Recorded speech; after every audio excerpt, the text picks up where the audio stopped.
여러분, 자녀에게 돈 한 번이라도 보내본 적 있으신가요? 생활비 조금 보태주려고, 전세 보증금 도와주려고, 결혼할 때 힘 좀 실어주려고 보냈을 뿐인데, 몇 년 뒤 세금 고지서를 받아본 어르신들이 실제로 많습니다. 더 놀라운 건 나는 불법도 아니고 탈세도 아닌데, 이렇게 생각하신 분들이 대부분이라는 겁니다. 통장 이체할 때, 사랑해, 힘내라, 아껴 써라. 이런 말만 적었을 뿐인데, 그 한 줄 때문에 증여세 수천만 원이 나오는 경우도 있습니다. 많은 분들이 이렇게 말씀하세요. 가족끼리 주고받는 돈인데 세금이 왜 붙어? 현금으로 주면 안전한 거 아니야? 조금씩 나눠 보내면 괜찮은 줄 알았지. 하지만 현실은 다릅니다. 국세청은 가족이라는 이유로 봐주지 않습니다. 오히려 가족 간 거래를 더 꼼꼼히 봅니다.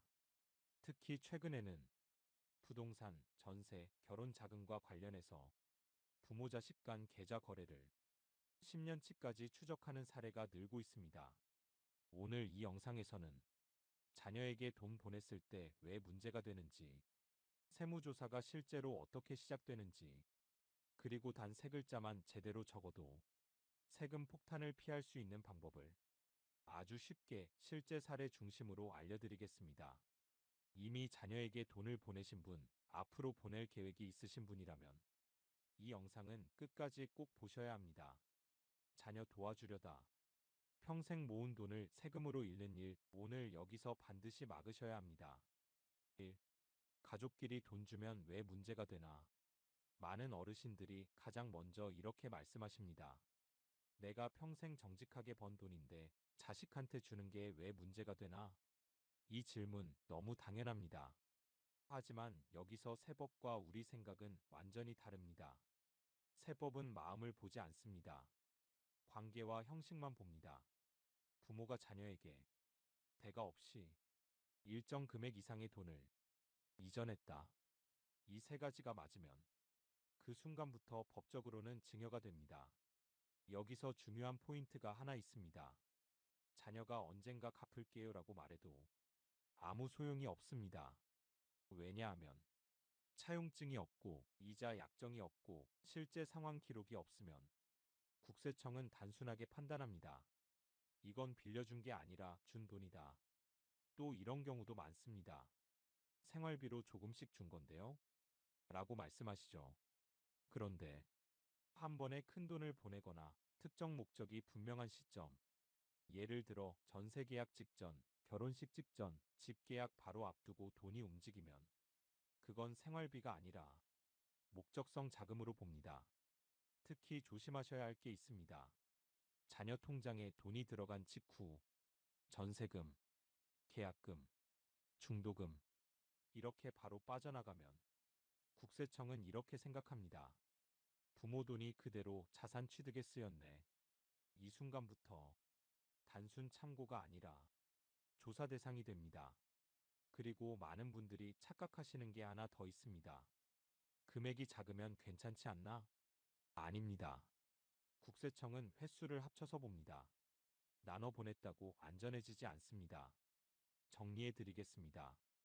가족 간 돈거래가 문제가 되는 이유는 가족이기 때문이 아니라 설명할 수 없는 돈이기 때문입니다. 다음 파트에서는 이렇게 시작된 의심이 어떤 기준으로 세무조사로 넘어가는지, 그리고 실제로 어떤 패턴이 가장 위험한지 구체적으로 말씀드리겠습니다. 2. 세무조사는 어떻게 시작되나? 그럼 이제 가장 궁금해하시는 질문으로 들어가겠습니다. 도대체 국세청은 이런 걸 어떻게 알아내는가? 많은 분들이 신고 안 했는데 설마 알겠어? 가족 간 거래까지 다 보겠어? 이렇게 생각하십니다. 하지만 현실은 다릅니다. 세무조사는 우연이 아니라 흐름에서 시작됩니다. 국세청은 개별 거래 하나만 보지 않습니다. 돈의 이동 경로 전체를 봅니다. 예를 들어 이런 상황입니다.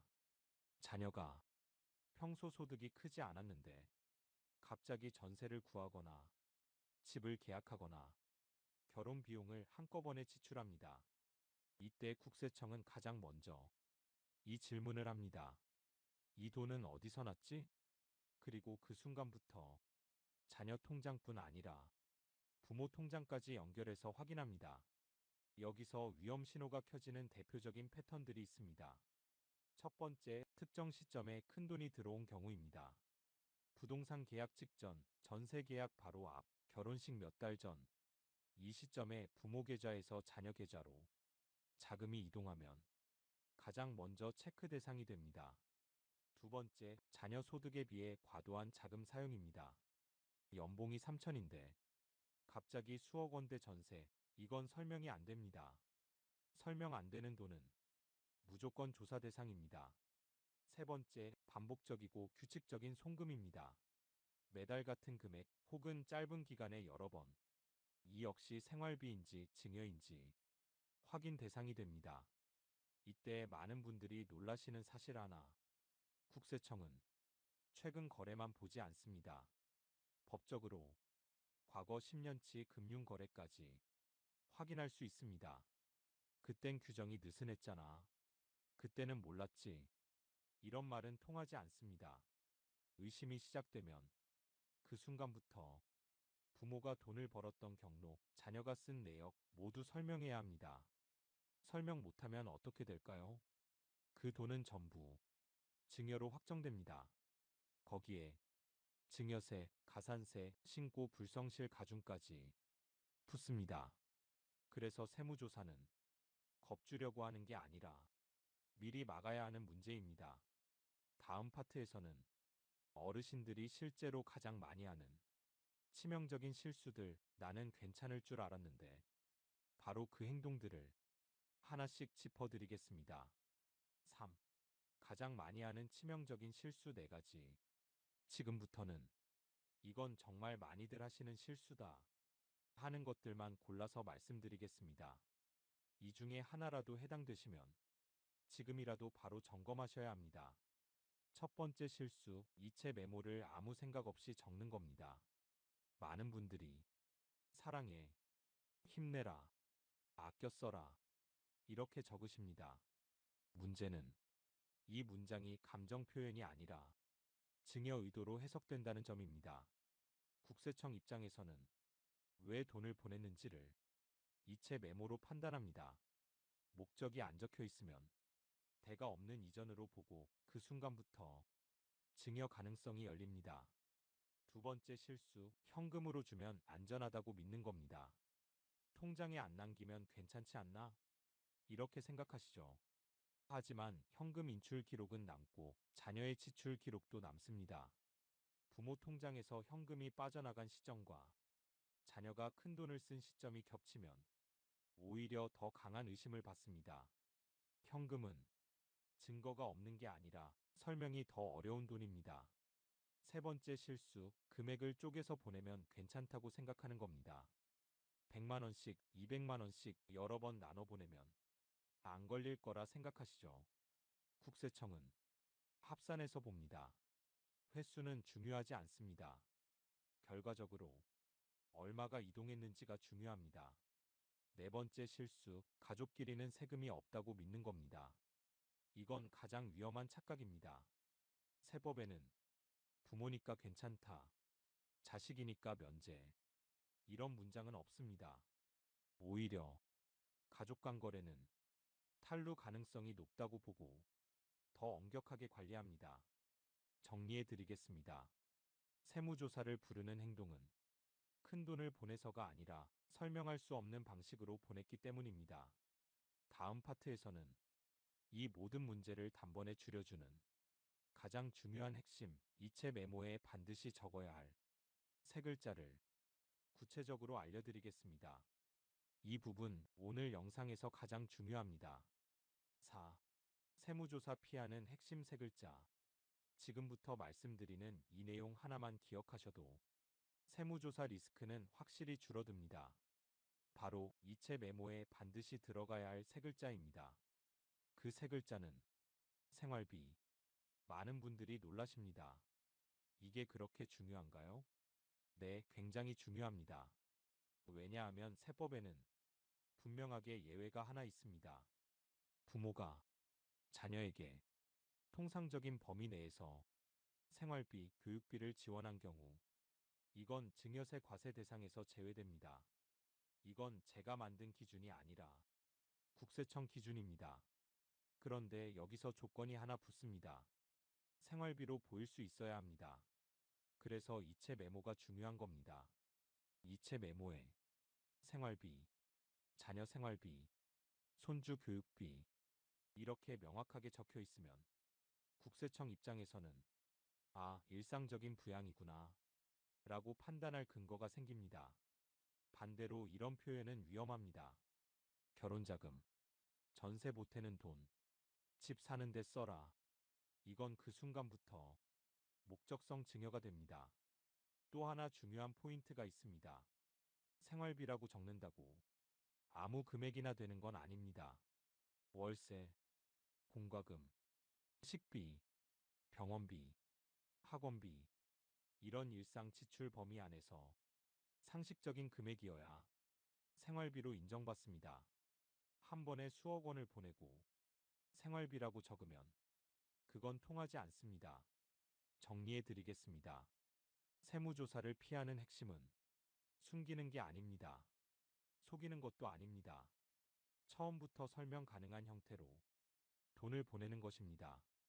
그 출발점이 바로 이체 메모, 생활비 세 글자입니다. 다음 파트에서는 이미 자녀에게 돈을 보냈다. 그땐 이런 걸 몰랐다. 이런 분들을 위해 지금 당장 해야 할 현실적인 대응 방법을 차근차근 알려드리겠습니다. 이미 보낸 돈 아직 늦지 않았습니다. 5. 이미 돈을 보냈다면 지금 당장 해야 할 일. 여기까지 들으시고 이렇게 생각하신 분들 많으실 겁니다. 이런 걸 그때 알았으면 좋았을 텐데. 나는 이미 자녀에게 돈을 보냈는데 이제 끝난 거 아닌가요? 아닙니다. 아직 할 수 있는 일이 있습니다. 중요한 건 이미 보냈다가 아니라 어떻게 정리하느냐입니다. 1단계. 부모, 자녀 계좌 흐름부터 정리하십시오. 가장 먼저 하셔야 할 건 감정이 아니라 정리입니다. 언제, 얼마를, 몇 번에 걸쳐, 어떤 명목으로 보냈는지 이 네 가지만 종이에라도 적어보셔야 합니다. 이걸 못 적으시면 나중에 조사 들어왔을 때 설명도 못합니다. 2단계. 생활비 사용 흔적을 최대한 남기십시오. 이미 보낸 돈이 자녀 통장에서 어디로 쓰였는지가 중요합니다. 다음과 같은 항목은 생활비로 인정받을 가능성이 큽니다. 월세 관리비, 전기, 가스, 통신비, 병원비, 약값, 학원비, 교육비, 기본식비, 자녀에게 이 돈으로 뭘 썼는지 가능하면 기록 좀 남겨라. 이렇게라도 해두셔야 합니다. 3단계. 목적성 자금이면 대비가 필요합니다. 전세금, 집 계약금, 결혼 비용처럼 누가 봐도 목적이 분명한 돈이라면 생활비로 우기면 오히려 불리합니다. 이런 경우에는 증여세 신고를 할지, 일부라도 정리할지, 향후 송금 방식을 어떻게 바꿀지 전문가 상담이 실제로 도움이 됩니다. 여기서 미루면 세금은 더 커집니다. 4단계. 앞으로의 송금 방식부터 바꾸십시오. 과거는 정리하고 앞으로는 이렇게 하시면 됩니다. 정기적이고 상식적인 금액으로 이체 메모는 반드시 목적 명확히 그리고 감정 표현은 전화로 하시면 됩니다. 통장에는 사랑을 남기지 마십시오. 증빙만 남기셔야 합니다. 정리하겠습니다. 이미 보낸 돈 때문에 지금 불안해하실 필요는 없습니다.